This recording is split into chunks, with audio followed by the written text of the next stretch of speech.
Hey everyone, Alon Mizrahi here. This is the Mizrahi perspective, talking about the very swift pace of events now in everything Palestine, Israel, and the Trump administration.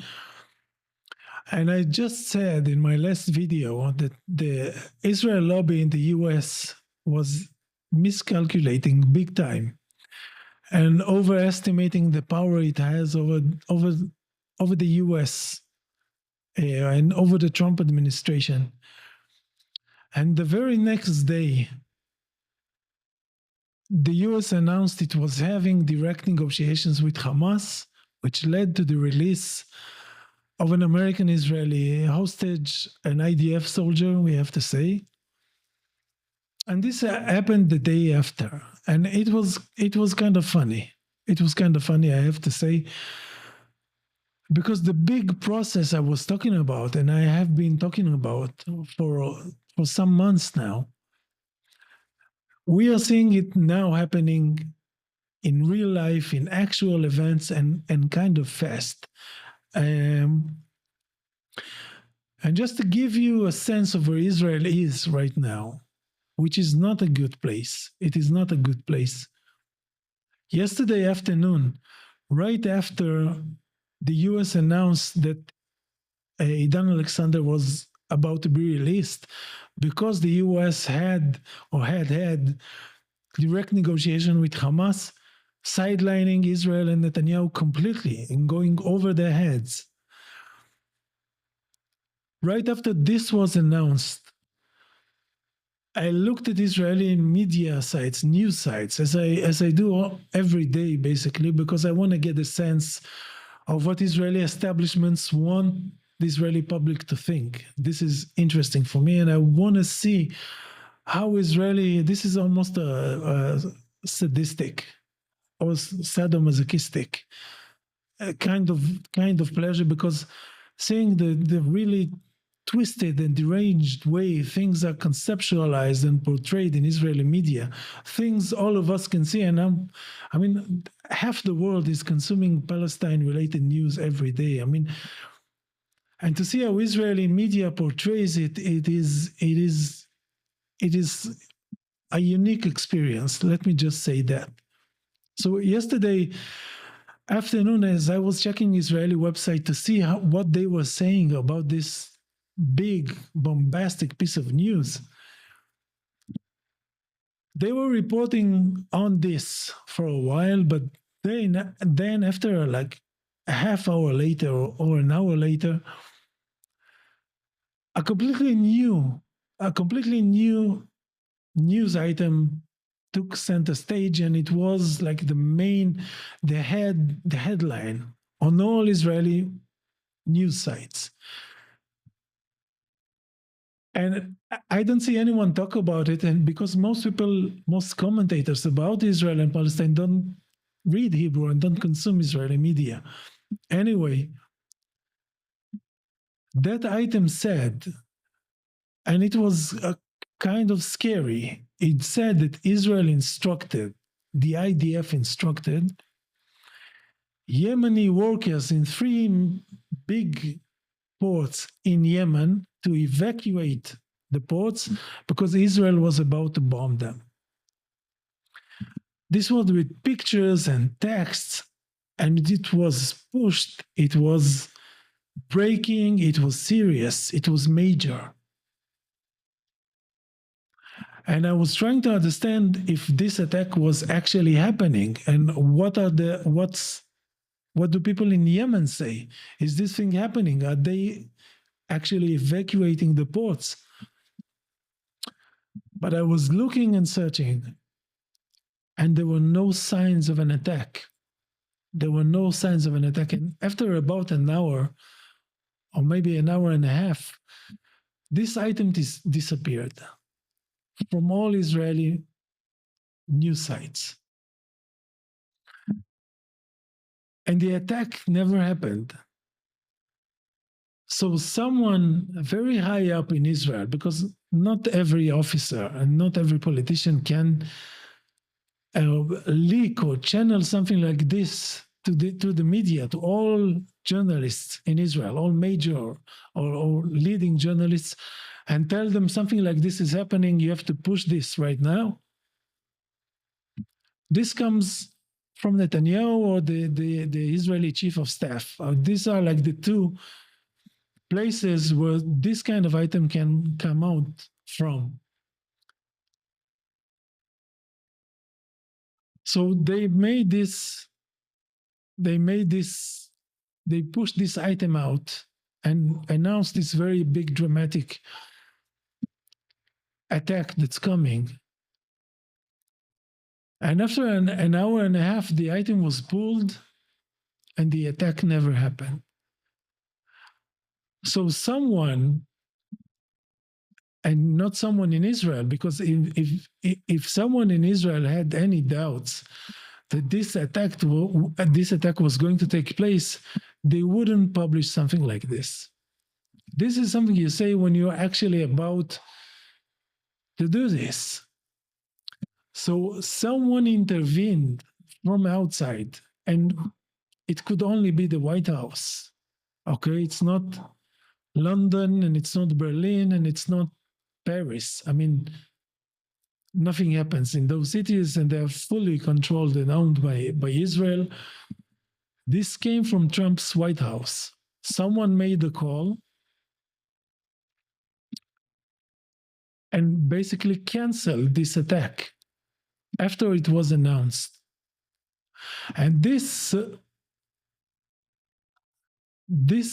anecdote, this attack that didn't happen, tells us almost everything that we need to know about Israel's position and Netanyahu's position now.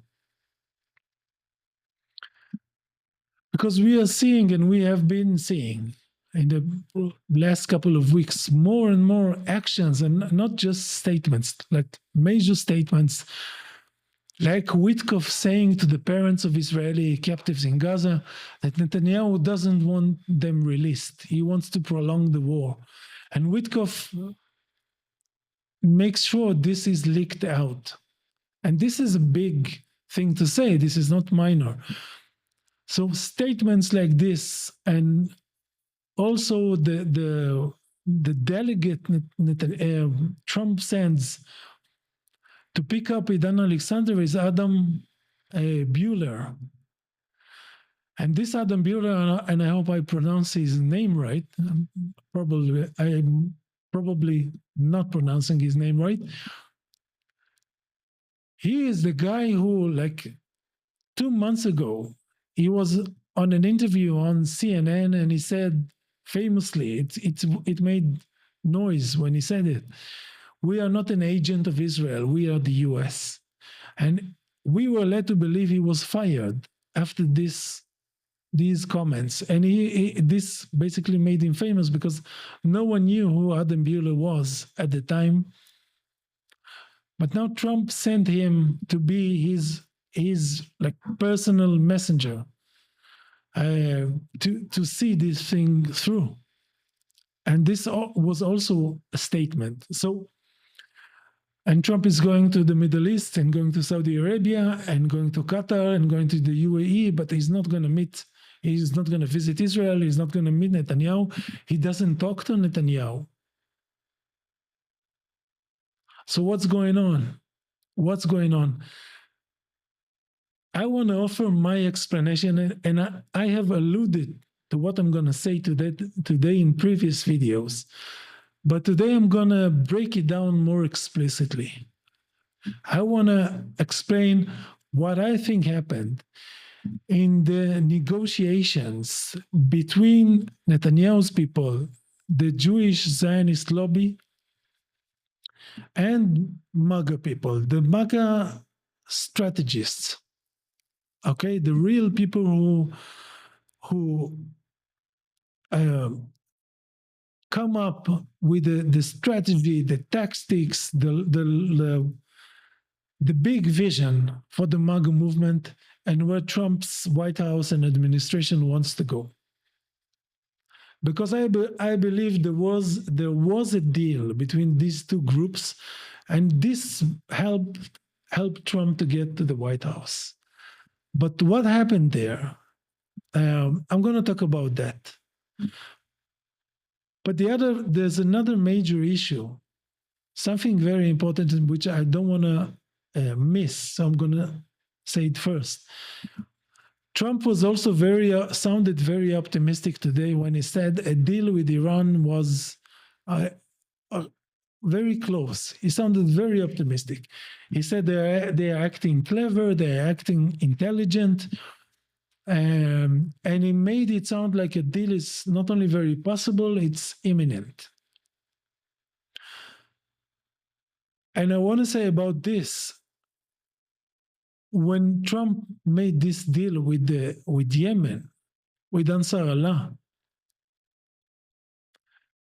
he basically took the US out of the equation and left Israel to deal with the Houthis alone, without the US being part of this mini war that was happening in Yemen.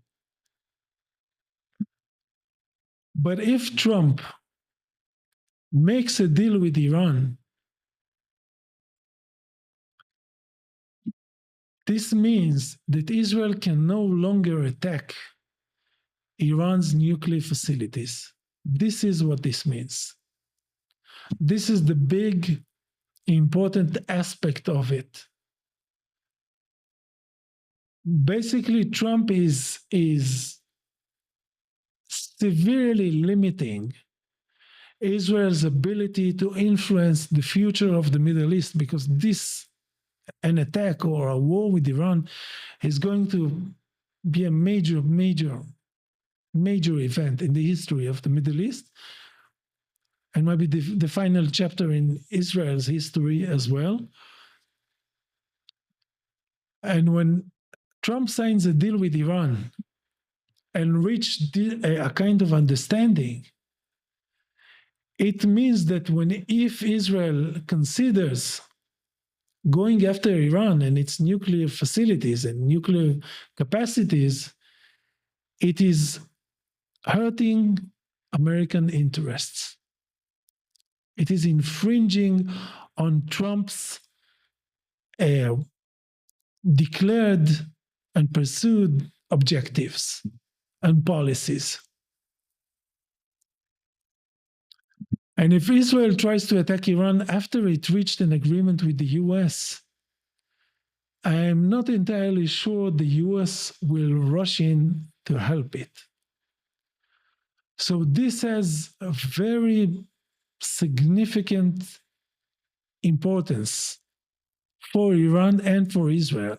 If the US signed this direct agreement with Iran, leaving Israel out, Israel's ability to influence it and the consequences of Israel choosing to try to influence it are going to be something different entirely than what we have been accustomed to anticipate. Because if it's Israel alone versus Iran, and it is Israel destroying what the US worked so hard to achieve, and not just the US, Donald Trump worked to achieve, this is going to be a very bad step for Israel to do. So by going after an agreement with Iran and giving the impression that this is imminent, Trump is basically blocking Israel out of any ability to influence anything, either by negotiation or through a military offensive. So this is a very grim picture for Netanyahu, because if Trump blocks the possibility of a military operation against Iran, this closes the door on Netanyahu's biggest ambition and dream in life. This is his major move to shape the Middle East the way he wants it. And this is Trump saying this is not going to happen. And this is no small thing. Netanyahu has been building for this for 40 years. and in Israel, in Western capitals, all over. This has been his life's work, an attack against Iran, and now Trump looks like he is about to put an end to this obsession, this craze that Netanyahu has been entertaining for 40 years. And now there are rumors that Trump may recognize a Palestinian state, which is the end of another Netanyahu fantasy of a larger Israel, a big Israel, which eats up parts of Lebanon, Syria, Jordan, and maybe Egypt as well. But this is where Netanyahu is at right now. This is where Israel is at. After a year and a half of craziness, of getting hated the world over, of losing people, of having the economy damaged, having to pay such a heavy price for the genocide, to kill innocent people, Israel has achieved nothing. Its geopolitical situation is now worse than it was on October 6, 2023. And basically, since the first day I started talking about this in English and writing about this, this was a very important component of what I always said. I said Israel is not winning anything. This is an illusion. This is an illusion of progress, of moving somewhere. This is opening new fronts and taking more risks and trying to make things look like we're moving somewhere.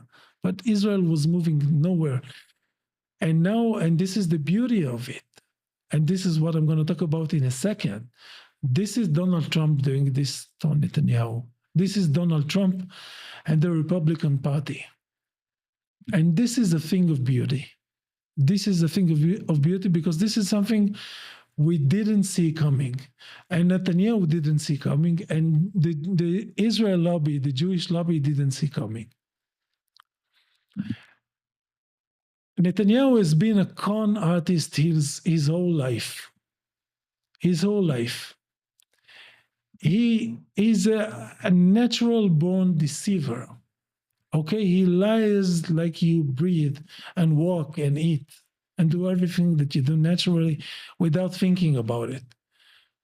Netanyahu lies every minute of every day, his whole life. And he promises people things he's going to do, things he's going to destroy for other people. Everything is a lie. Everything is a fabrication. Everything is made up. Everything is part of a different agenda that he never tells you about. Because he always has these different agendas. He never tries to achieve something concrete that you can understand. This is always a game that he plays with his own self, his own twisted self. And Netanyahu has been trying to con Donald Trump. This is the funny thing. This is the divine comedy that we are living through right now. Netanyahu has tried to con Donald Trump. Netanyahu has tried to persuade Donald Trump that if Donald Trump gives Israel whatever Israel wants and promises Israel whatever Israel wants, promises Netanyahu and his people and his lobby, then Netanyahu will deliver the US to the MAGA movement on a silver platter. That was basically the deal that I believe happened around a year and a half ago, around a year ago, to be more precise. And I spoke about this previously, and basically I said, Netanyahu when he believed the Democrats cannot give him what he wants, namely a bigger war and a war against Iran and a destruction of American campuses and a complete Zionist takeover of the U.S. and the West, Netanyahu decided that Trump was his man. Now he has to go all in with Trump. So we basically made this offer to Trump. You give us the Middle East, and we'll give you America. We'll give you the excuse of anti-Semitism to destroy American culture and the American left wing and American establishments, all the power centers that you despise and MAGA despises. We're going to help you break them. But you give us the Middle East, you give us the West Bank and Gaza, and you give us Iran. And the MAGA movement said yes. Now, this is not something that I wasn't in any room when this was discussed, but reading so many things and so many different, piecing together so many pieces of this puzzle, this was the impression I got over a year ago, that such a deal was in the making, that was happening. And you can see a shift. From April, May of last year, you could see Jewish billionaires starting to side with Trump openly. And this demographic, and traditionally the Jewish vote in the US goes with the Democrats, the Democratic Party. This has always been the case. But you could see, I mean, it was open, it was not a secret, that they were now going to go with the Republican Party and Trump because the Democratic Party was not pro-Israel enough, was not doing enough to fight anti-Semitism. So these people don't just make statements, okay? These people buy stuff and take over stuff. They don't just make statements.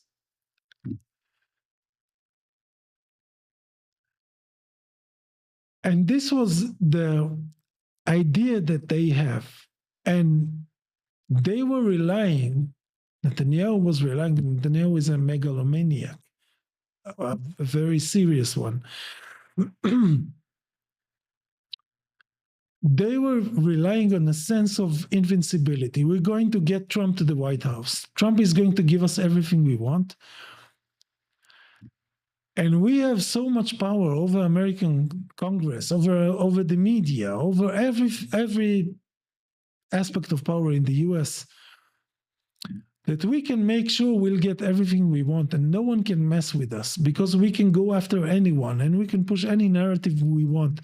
And we have so much power and we have so many people working for us that if Donald Trump is in the White House, we did it. We're safe. We can do whatever we want.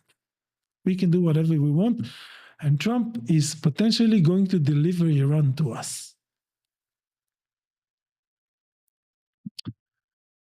The thing is, they forgot who they were dealing with.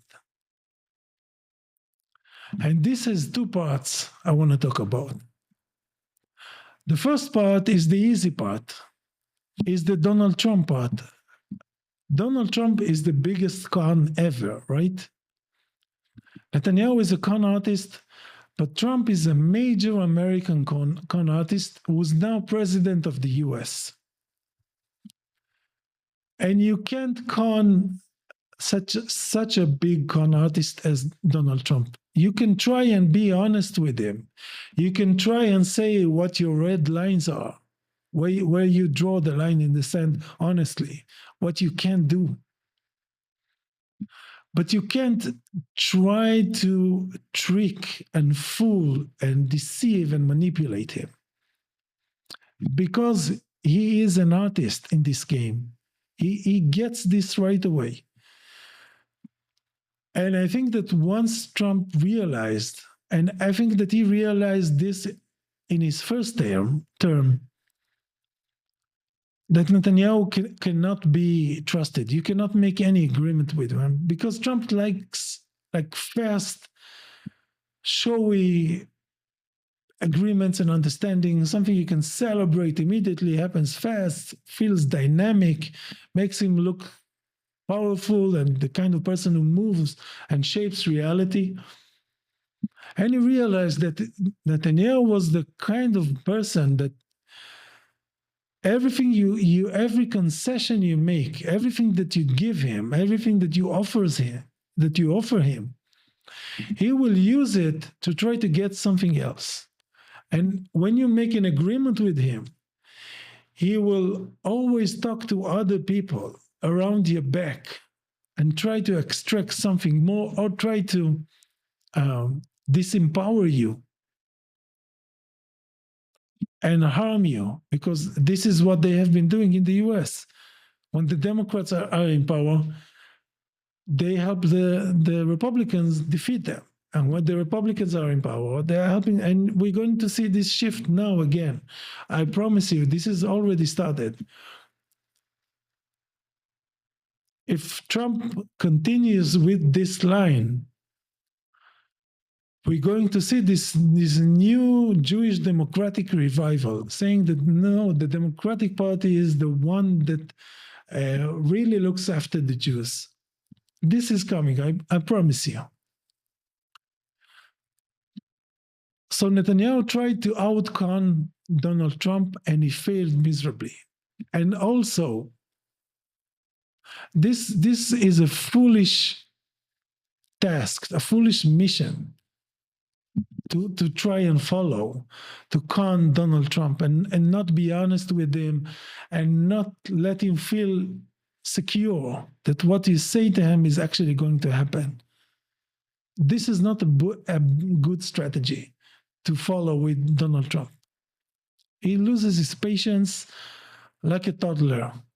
If you don't deliver, if he gets you are not serious, that's it. That's it, you're done.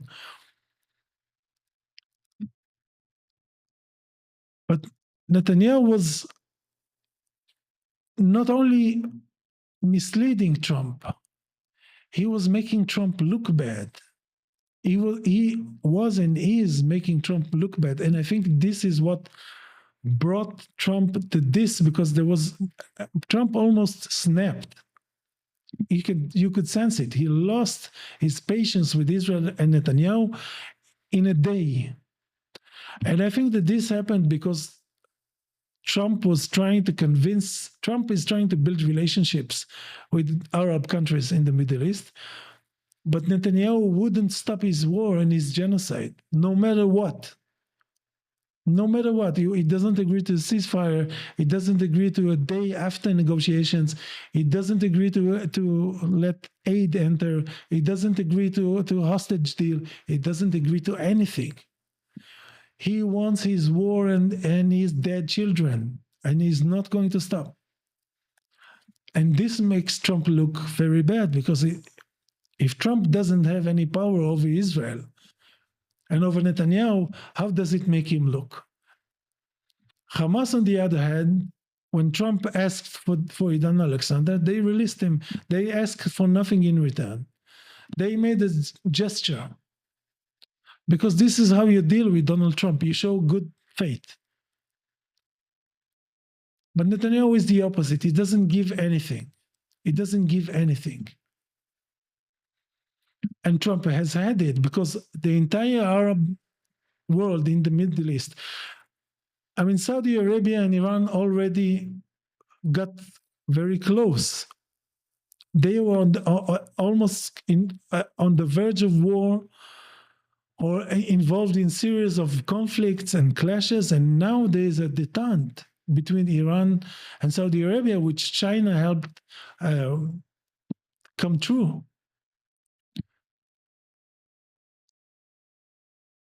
So the entire Arab world, all Arab regimes want to move forward for a more peaceful Middle East, for better cooperation with the US.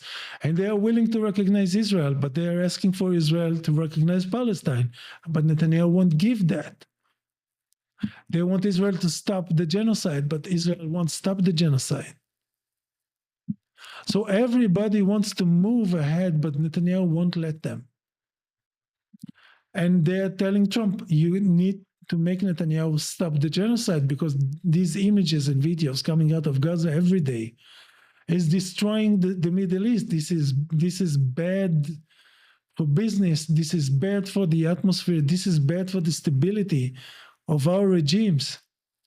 We cannot move ahead when this continues to happen. You need to make Netanyahu stop. But Netanyahu wouldn't stop. And I think that this week, when Trump understood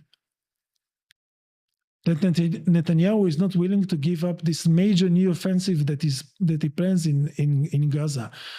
I mean, how sick and psychotic this monster is.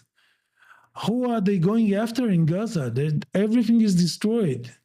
So many people have died. What are they doing in Gaza except killing more children and more babies, more women, more old people, more pregnant women? I mean, the whole world sees it. The whole world sees it.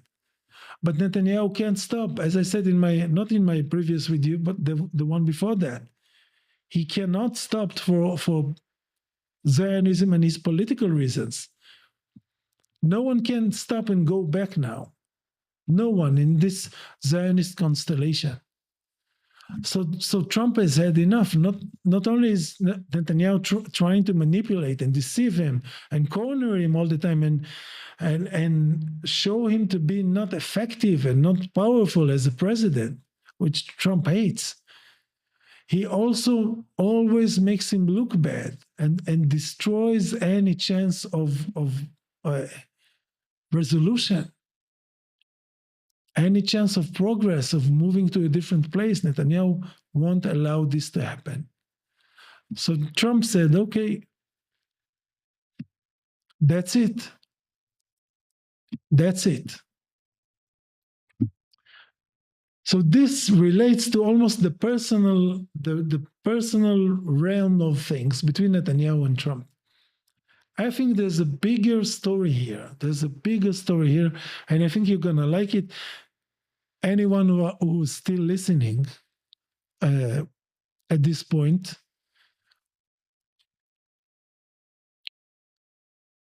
and this is about the big deal between the Jewish lobby, the Zionist lobby, and the MAGA movement, or the I don't want to call them fascists, because not all of them are really fascists. But for purposes of this video, I'm going to call them more fascist inclined Republicans. Okay?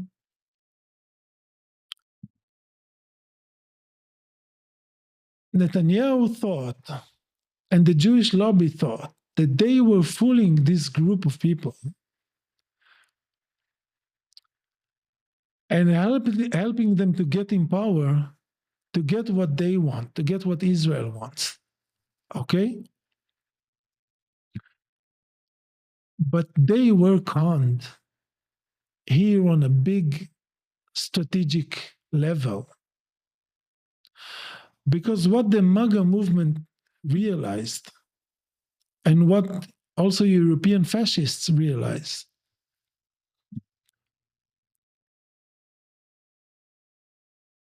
it's like this. It's like this. Traditionally, for more than a century, basically, Jews in the West have been aligned with the left wing, the communists and the socialists.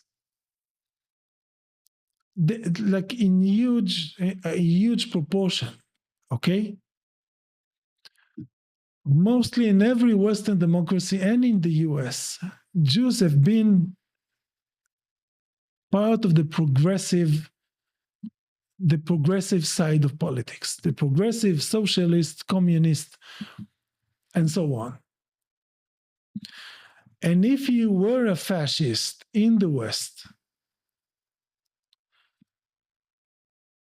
Jewish political organizations blocked your way to power.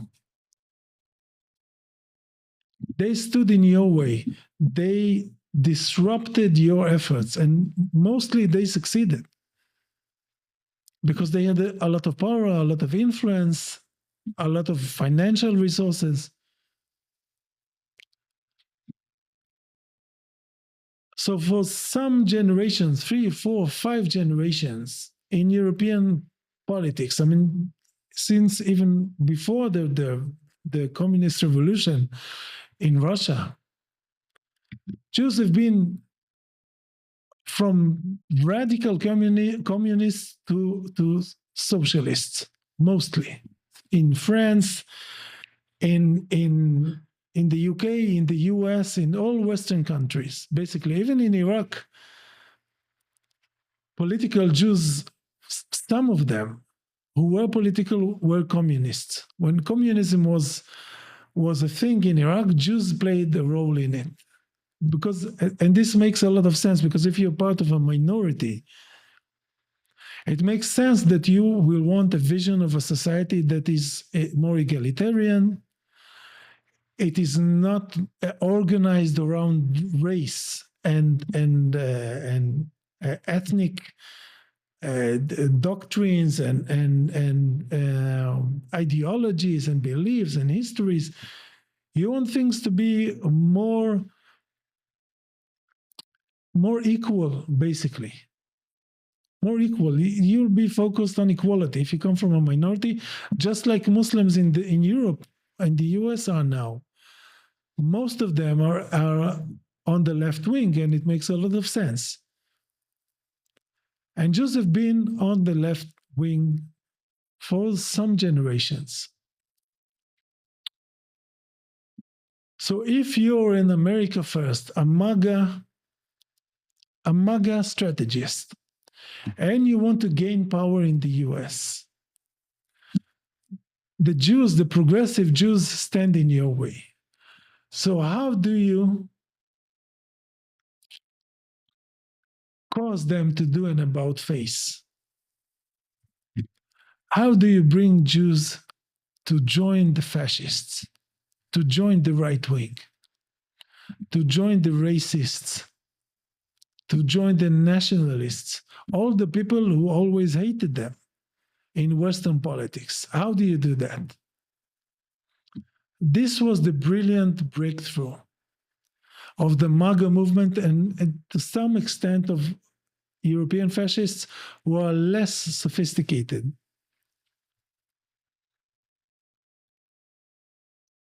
The MAGA movement, the hardcore ideological base that goes with Trump, they realized that there was a way to bring Jews over to their side. And instead of Jews blocking their way to power, Jews are going to guarantee they get to power. And how do they do that? They connect. They don't even have to do this seriously. They don't even have to commit to it, as we are seeing now. But they will sell Jewish organizations and the Jewish lobbies. They will sell them the false vision, the false promise that they were going to take care of Israel at all costs. Because Israel has become the biggest item, the biggest thing for Jewish organizations and lobbies, right, in the West.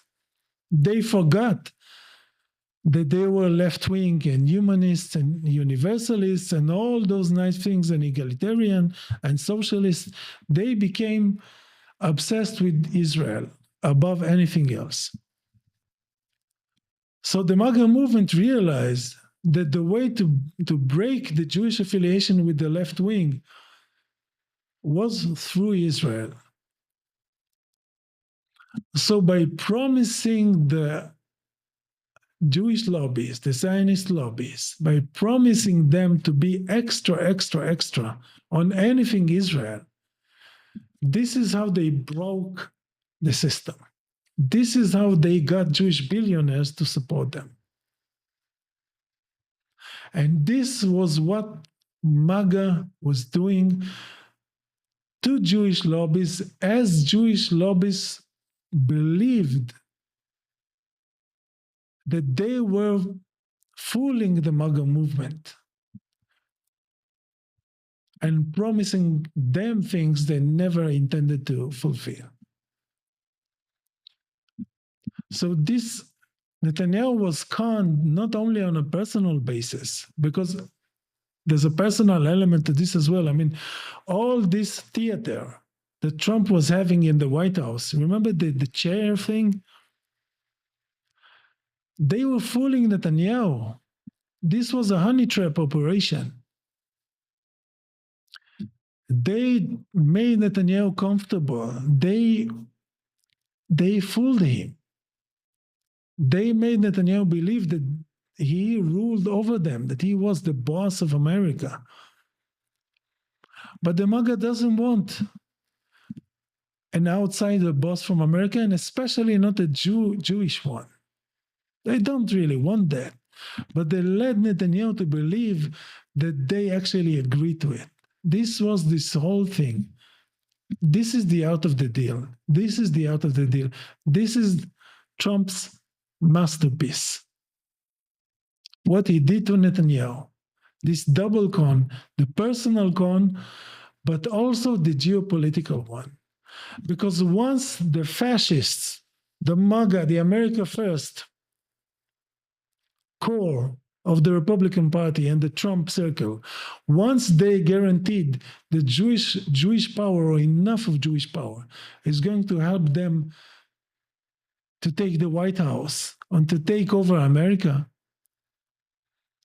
they were not going to let Israel be king of the Middle East and go to war with Iran for Israel.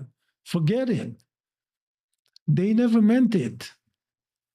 They only said it to make the Jewish lobby work for them in the election cycle. They were fooling Netanyahu's people. As Netanyahu's people were believing that they were masterminding the whole thing. This is what I think happened. This is what is happening now.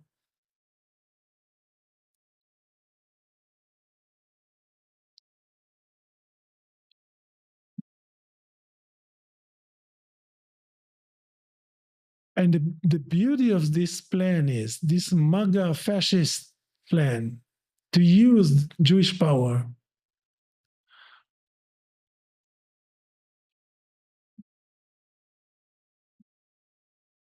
If this is their plan, you can understand, and this is true for European fascists as well, they were never moved or motivated by love of Jews. This is nonsense. This is nonsense. They were letting Israel, and this is big, and I want you to think about this. They were letting Israel get crazy and do all the crazy, vicious, sadistic, barbaric stuff that it's doing. Not because they support Israel, but because they want Israel to be so hated that when they stop supporting it, the public is already going to be with them, and no one is going to blame them that they are anti-Semites.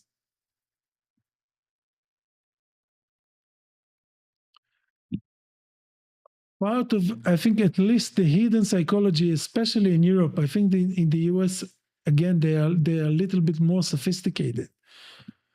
But part of the reason for why Europe is letting Israel behave like it does is not because Europe loves Jews. It's because it hates them. And it is doing a huge service to European powers who don't like to be dominated by Jewish powers. It does them a great service to let the Jewish state be dishated. And I think this is part of the reason they are doing this.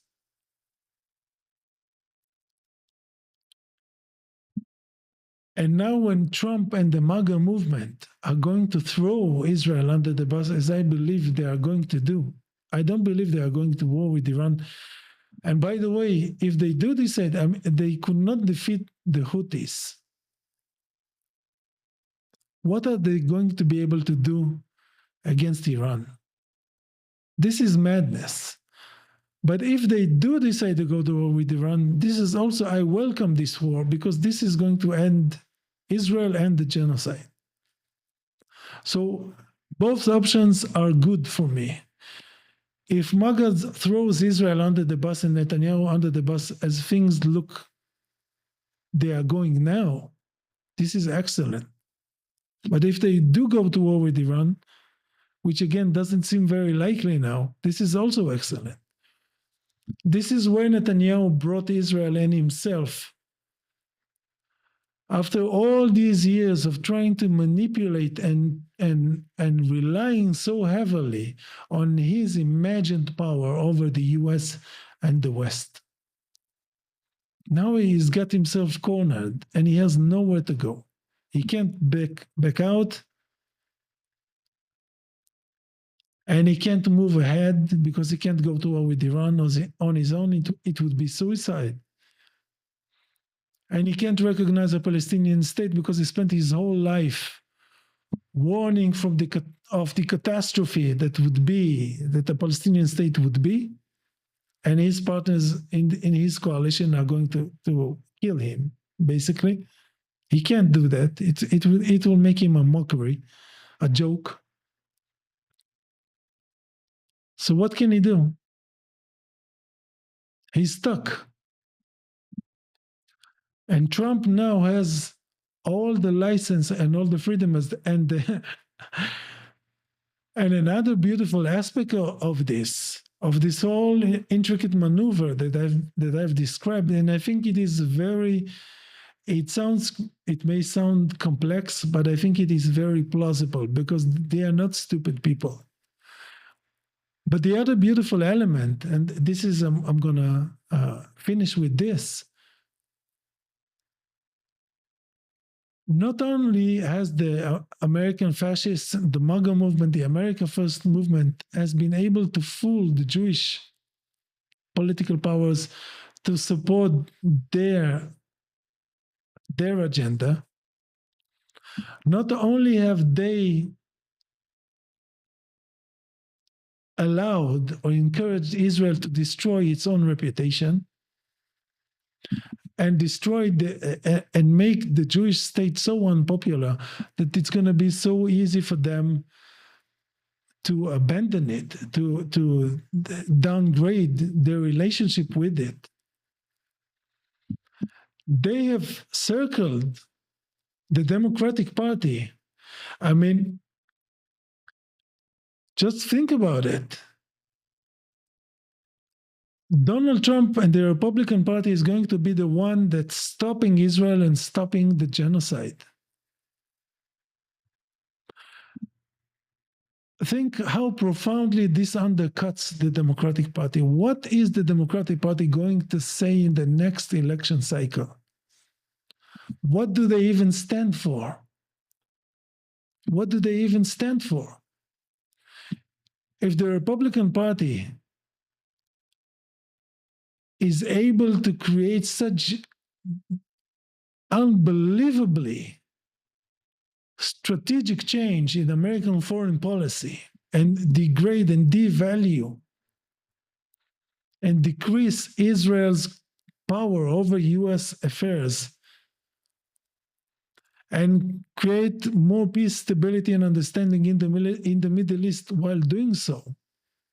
Just think about how it makes the Democratic Party look when it wouldn't do anything to stop the genocide, when it wouldn't do anything to defy Netanyahu and the Jewish and Zionist lobbies. Think how this makes the Republican brand looks. It looks brave, courageous. It looks bold. It looks like it has a vision. It looks like it has the energy, the vitality to actually do something. So this is a huge win for Trump and his MAGA movement. This is a huge win for them. They have covered all bases. They brought the Jews and the Jewish power over to their way. They recruited the Jewish party to bring them to power instead of fighting them. They let the Jewish state debase itself while the Democratic Party was in power. So they destroyed the Democratic Party as well. And once they got in power, everyone else was so unpopular.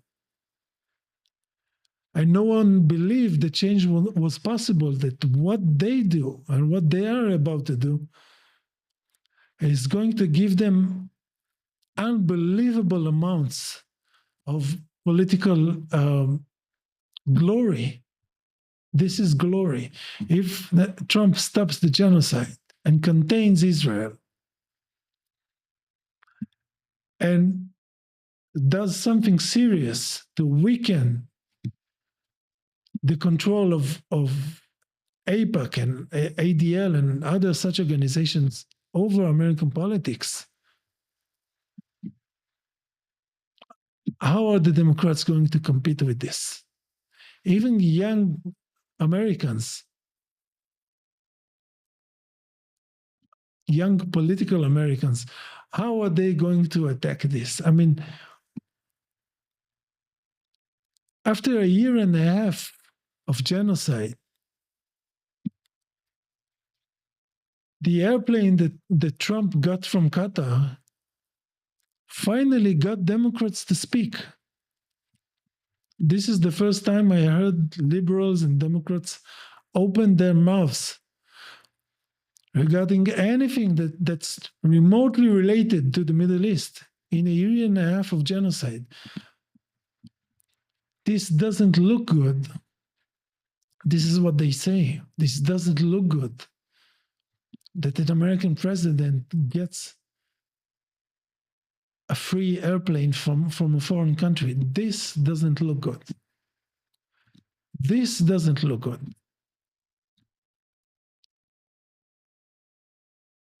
Everything else that we have seen looked perfect, looked fine. But this doesn't look good. And this whole mentality and whole behavior and this inability to be in reality, to be effective, to think, to lead,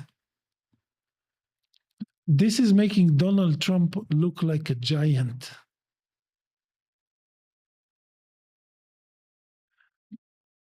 So in 2 days, he's going to be in the Middle East, and I think he's going to make some major announcements. He may actually say that it's time for a Palestinian state to be established. This is going to send freaking shockwaves.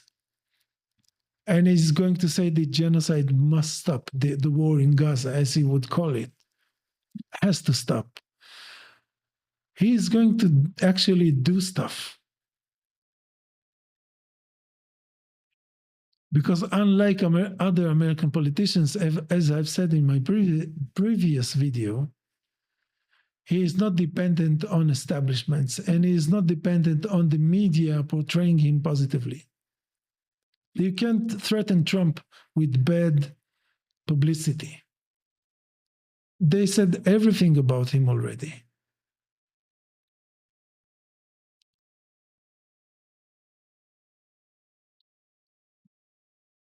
So at the pace things are moving right now, I think that in a couple more days, of 3 or 4 more days, we're going to see a lot more of this, a lot more American and Trump action and decisiveness, isolating Israel and Netanyahu more and more. And this is going to encourage the entire landscape of Western establishments to finally speak up. And this is Donald Trump doing this, not anyone else. Thank you for watching. This has been a long one as well. I can do a short video. Thank you for watching and see you in my next video.